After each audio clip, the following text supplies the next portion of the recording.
Hello, ladies and gentlemen. Welcome to Module 6. This is going to be our last one, sadly, but all good things must come to an end. I recorded this module twice. The first draft was 28 minutes. Then I did a good one. It was 42 minutes. And so I don't know where that extra 14 minutes came from. So I'm doing one last final take to condense it, make it a little bit tighter, and hopefully keep it around the 30-minute mark. So let's get right into it. I'm going to share my screen. We'll get into Module 6.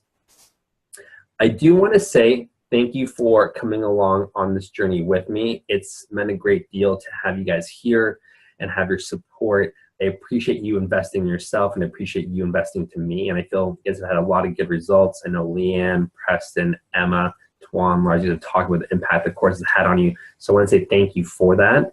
And we're just going to get into the last module, but I really did want to say off the bat, thank you guys for being here. It's been amazing having you on this journey. So the last module is making your goals stick. It is great having all these ideas and tactics, but how do we make sure that your goals really turn out? And so this module is going to be broken down into 3 parts. Back to that. How to make goals last, the science of breaks, and the 5 keystone habits that you can take away to change your life. So part 1, how to make your goals last. We're going to go back to DISC on this. We're going to come full circle because the first module, when I talked about DISC, I didn't talk about the final S. I talked about deconstruction, selection, and sequencing, but that final S, stakes, I didn't talk about it. What I said at that point was we're going to make a deadline and use that as our stake. But really, when we stake something, we're wagering something or using accountability to make sure our goals happen. And the reason why I love DISC is because it's the first thing that I found that actually works for me. And the reason why it works is because of the stakes component. And as we get into the module, you're going to see how that impacts you and really allows you to move forward with your goals. So why does it work? Well, you can summarize the last 50 years of behavioral psychology into 2 words, and that's logic fails. What happens is our prefrontal cortex, we can have all the great intentions in the world, have all these wonderful plans, and we're going to set out and make these goals, but we have terrible self-discipline is what it comes down to. And if we go back to the reptilian brain, the limbic system, which we talked a bit about in the last module, that's the one that's more impulsive. It's got our fight or flight response.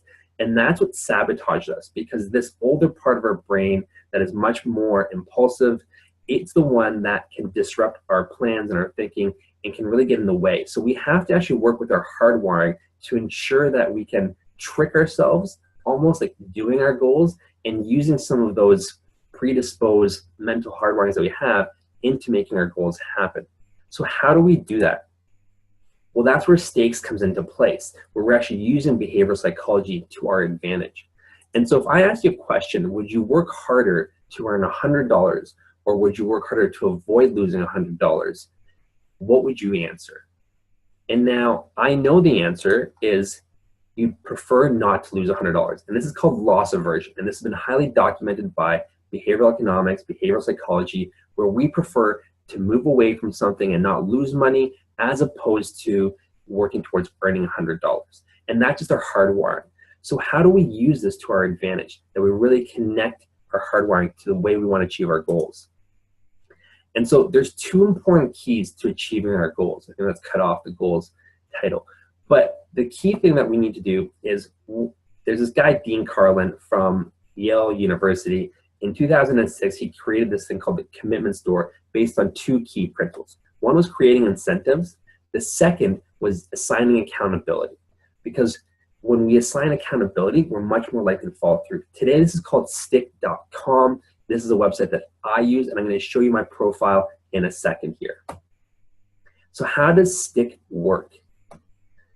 Accountability.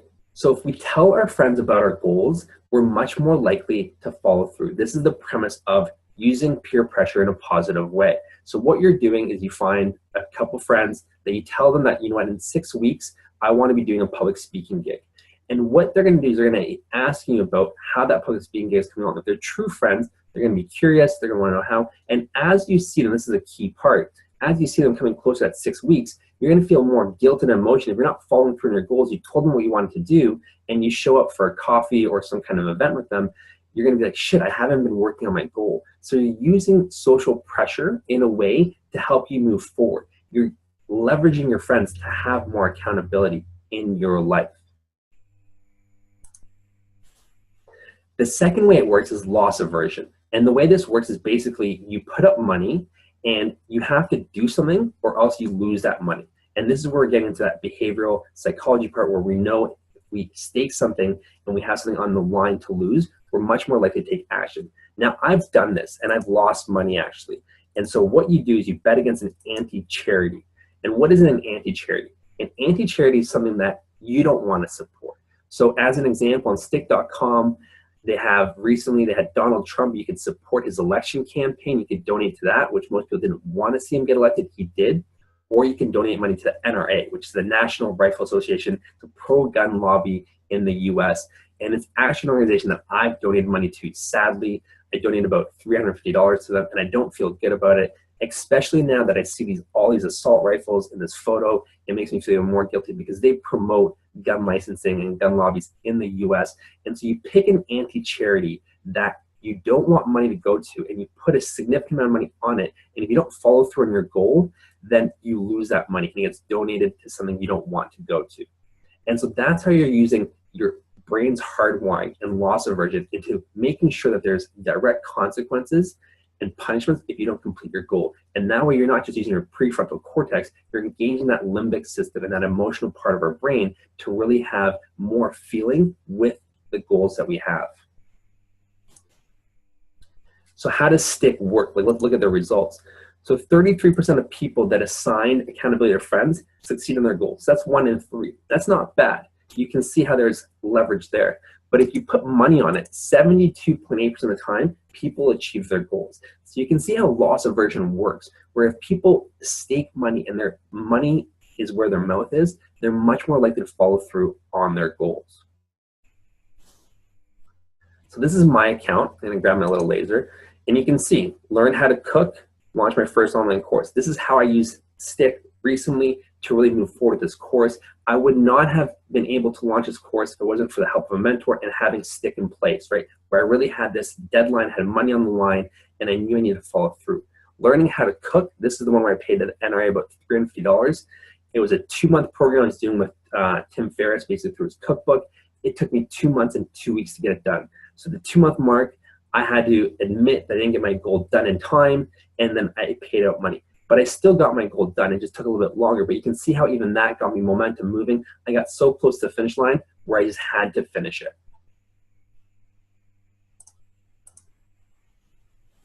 So there's 2 ways to ensure to get your goals done, and that is accountability and incentives. And because if you don't use one of these 2, basically your goals are wishful thinking. And that's basically the summary of Stick.com and how you can use behavioral change to your advantage to really make sure that you have some ways of ensuring that your goals get achieved. And if you look at personal training or mentorship coaches, that's all accountability forms, right? Even boards and CEOs, like your bosses, these people hold you accountable. We as human beings are really bad at being able to execute on our own. So we need to have some kind of accountability or some kind of incentive. Incentives work for me because that way I can just stake it. I know what I have to work on and that's it. But some people might want that social engagement. And I know loss aversion, I've seen the data, works higher than accountability. And so it's just a way that I get this. I still have coaches and mentors and I do have accountability there, but I like to have money on the line because I know it's going to force me to work even that much harder. So reflection. This is an exercise I've created for you. I'm not going to read the whole thing, but it basically asks you questions about what's going to work better for you. Is it about using stakes or using accountability? And if you're using accountability, how do you set that up for yourself? Because what I really want is for when this course is done, for you to have the tools to be able to work on your own and keep achieving your goals. I don't want this to be like you did this for 6 weeks and then you move on to something else and your goals never happen. So I really want to make sure that you have the full toolkit to keep moving forward with your goals. And that's where accountability and stakes comes in because you need to have consequences. So this is a reflection exercise you can do on making sure you have that accountability and stakes in your life. So part 2, the science of breaks. I was talking to Leanne on the phone yesterday and Emma, we did the group call. Leanne was talking about how she needs more breaks in her life. So this module, not directly for you, is already in the course, but you know, definitely something that you might have more of an interest in. So one of my favorite quotes by far of all times by J.P. Morgan, I can get a year's worth of work done in 9 months, but I can't get it done in 12 months. And the first time I read this quote, I had to read it a few times because it didn't quite make sense. But what JP Morgan is saying is if he worked a whole year, then he wouldn't be able to get a whole year's worth of work done because there'd be no breaks. But if he takes 3 months off, he's able to get a year's worth of work done. And that's the key thing. He can get it done in the shorter time frame because he's taking breaks. The signs of breaks. We need them. It's basically been documented through science that there's no way around it. You can't argue that we don't need breaks. Whether you take them every 25, 50, or 90 minutes, that is up to you. The reason why I use those numbers is because those are pretty famous break styles. I'm not going to get into those break styles in too much detail because personally, I don't believe in that structure of like, oh, 25 minutes is up, now I take a break. I'm much more about listening to your body and understanding when you need a break. There are times when I work and I can work for 3 hours and have a good flow state. I'm not going to take a break at a 50-minute mark or a 90-minute mark because the timer has gone off and I need that break. What I do is when I work for 3 hours and I feel like I've exhausted myself and I've done enough, that's when I take a break. So much more about listening to your body than having these set parameters. But for you, do it whatever way you want. Especially if you have like a 9-to-5 job, it might make sense to have 2 set 15-minute breaks in the day that are non-negotiable, whatever way works for you. And I've actually included a link. This is a good article that talks about some of these techniques and how you can use them and give you some more background. But really for me, it's about listening to your body. And when you've fatigued or you need that break, you know you've mentally exhausted yourself, that's when you sit down, or not sit down, walk away, take a walk, go for a little bit of do a meditation, do some breathing, whatever it is for you, that's what you want to do. So when we do deep work, we do get breaks. I know we didn't talk about this in the last module, but the key thing is we're just not using internet or mobile phone. Those are not breaks, right? Like I said a second ago, it's about taking a walk, go do some deep breathing, do a meditation, read something that's not stimulating, do something that's going to give you a break. But we don't get onto our phones, we don't get on the internet, because that's going to just create more tension. It's been shown that social media actually, like, it's not a way to take an honest break, and so that's what we want to stay away from. So one thing that Cal Newport talked about in deep work that I haven't gone into, but I find is integral, it's really helping me in my life and what I'm doing, it's an evening shutdown. It's a ritual where basically you close out your day, and that way when your day is done, you know you're complete. And the way that I like to think about this is, and when I'm running this course, is what I'm teaching is when you are working, you're working at 90, 100%, and when you're taking a break, you're breaking at 90 or 100%. So you know how to turn on, you know how to turn off, because most people are working at 25, 50%, and when they're at a break, they're 25, 50%, because their mind is somewhere over here. They're thinking about their work, or when they're at work, they're thinking about vacation time. So they're not fully engaged into one or the other. And it's really about being fully engaged into each one. So there's a few things that Cal Newport talks about to support this. There's the unconscious thought theory, which basically says when your mind is resting and you're in shut-off mode, it's actually subconsciously working to figure out problems, achieve things for you, like it's solving problems in its downtime. So that's a positive thing about actually utilizing that downtime. There's also attention restoration theory, where basically they did research at Auburn University in Michigan, where when we take time away, it recharges our energy levels, and we need that recharge time. He says typically when we work late into the nights, we're doing a lot of shallow work, we're not really doing productive deep work. He does about 4 hours of deep work a day. He talks about elite violinists that play 3.5 hours a day, and that's basically their range, their peak. I would agree with that. Even the pro tennis guys I know playing at a very high level of training, they train about 3.5 hours a day. When I look back at my training, it was about 3.5 hours a day as well, because it's not that physically you can't do more, it's just that mentally you can't focus in that intensity, you can't keep up forever. And so it's really about being realistic about how dialed in you can be versus when you're doing shallow work. And there's a time and place for shallow work, but it's really knowing that when you are doing your deep work, you're really trying to maximize yourself. And so after you've done your work day, how do we shut off so that way we know we're resting as much as possible?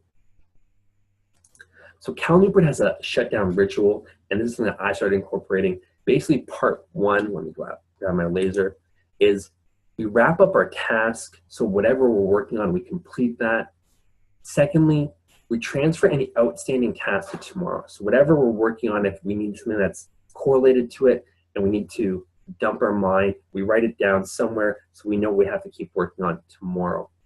Third, he checks his emails, make sure there's nothing he doesn't have to get back to right away. Fourth, he looks at his calendar.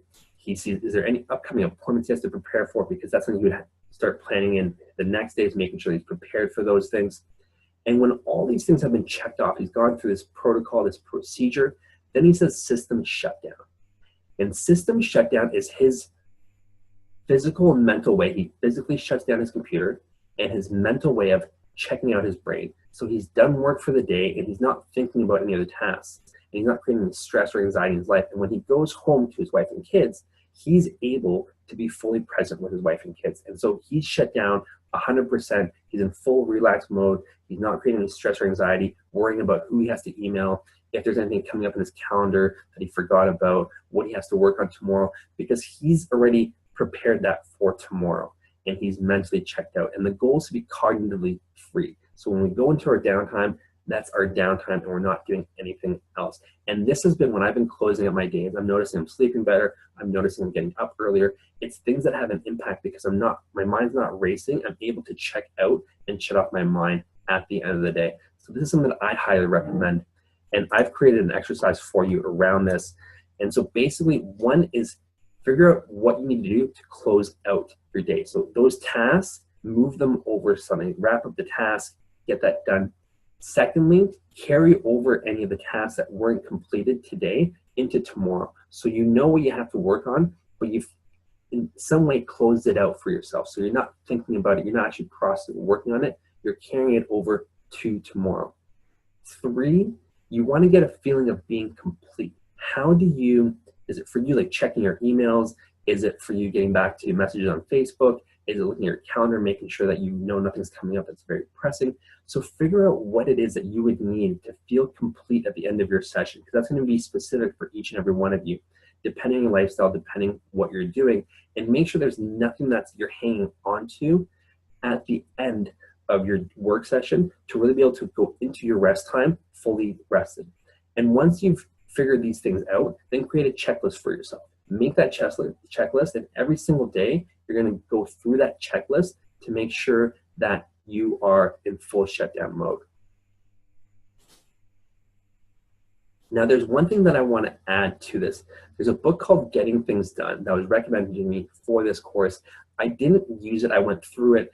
There's a lot of very rigid structures and systems that really didn't flow with me. But there's one thing that David Allen said, and it's really key to understand. The mind is not a place of storage. We want to write everything down on a list.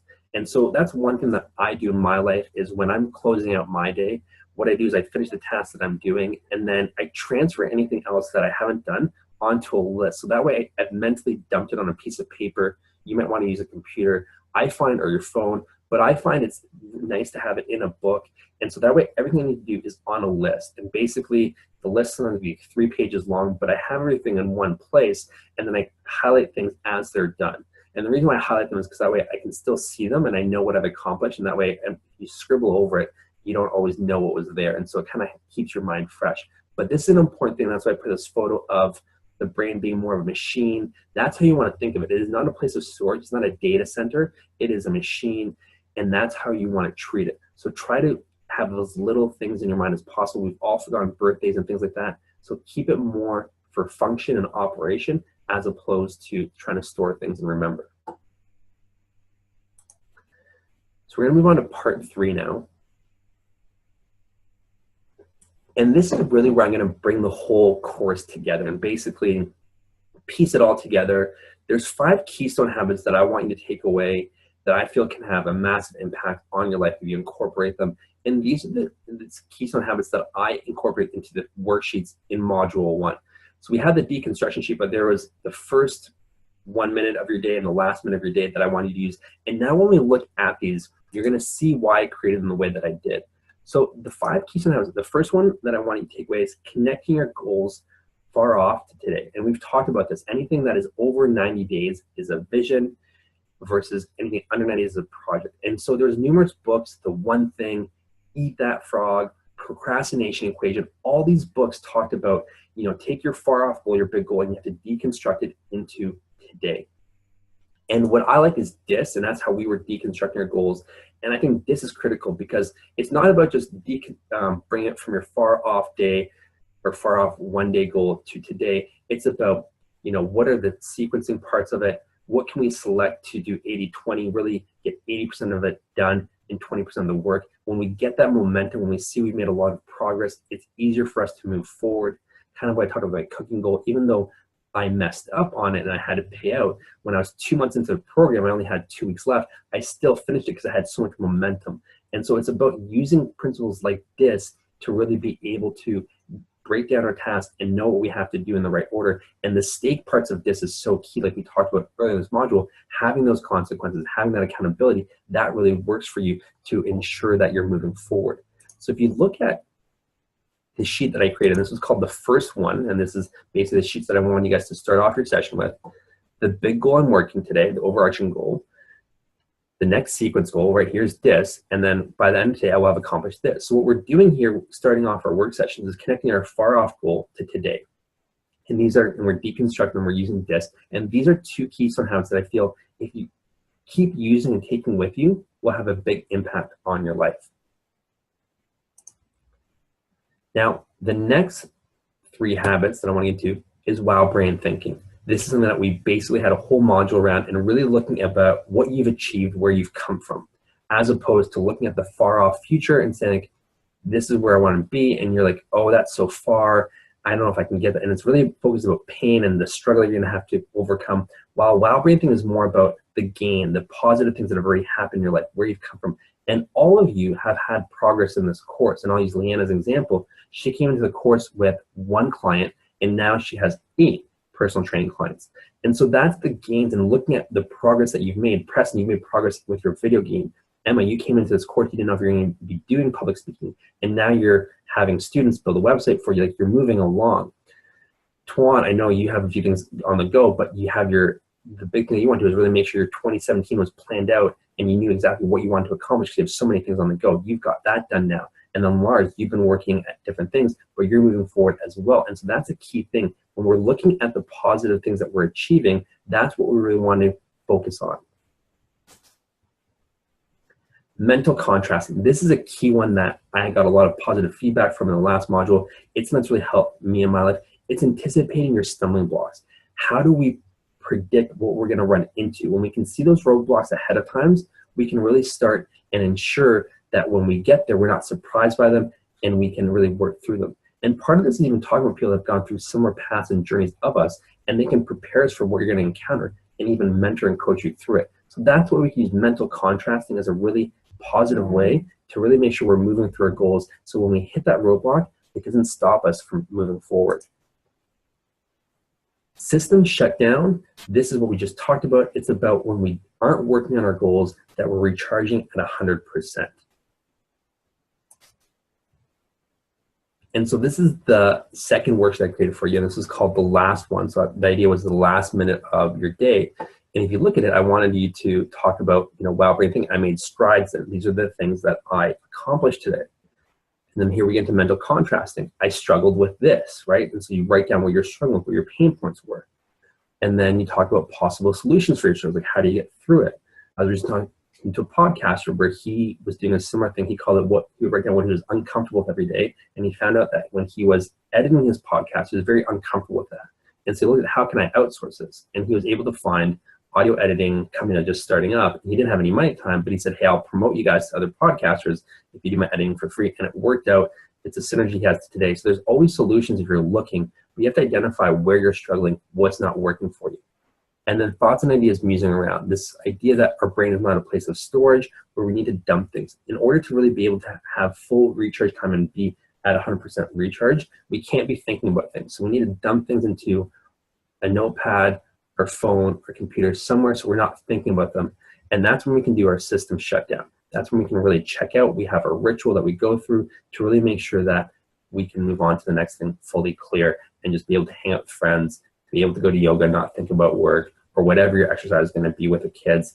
It's up to you how you're going to spend that time, but it's really about being checked out at that point.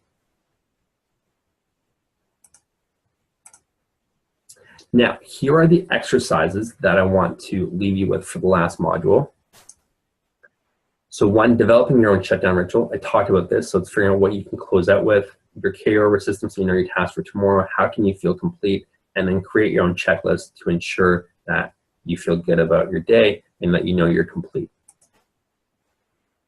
There's a mental contrasting assignment that I want you to do, or assessment, I guess is a better word. I want you to, first 2 questions about your baseline data. Where did you start? So like Leanne, she had 1 client, now she has 8. So look at your progress, really see where you've come from. This is again, conditioning, wild brain thinking. And then progress questions. I have 5 progress questions for you, looking at about where you've moved from. You can read these on your own time and really go through them.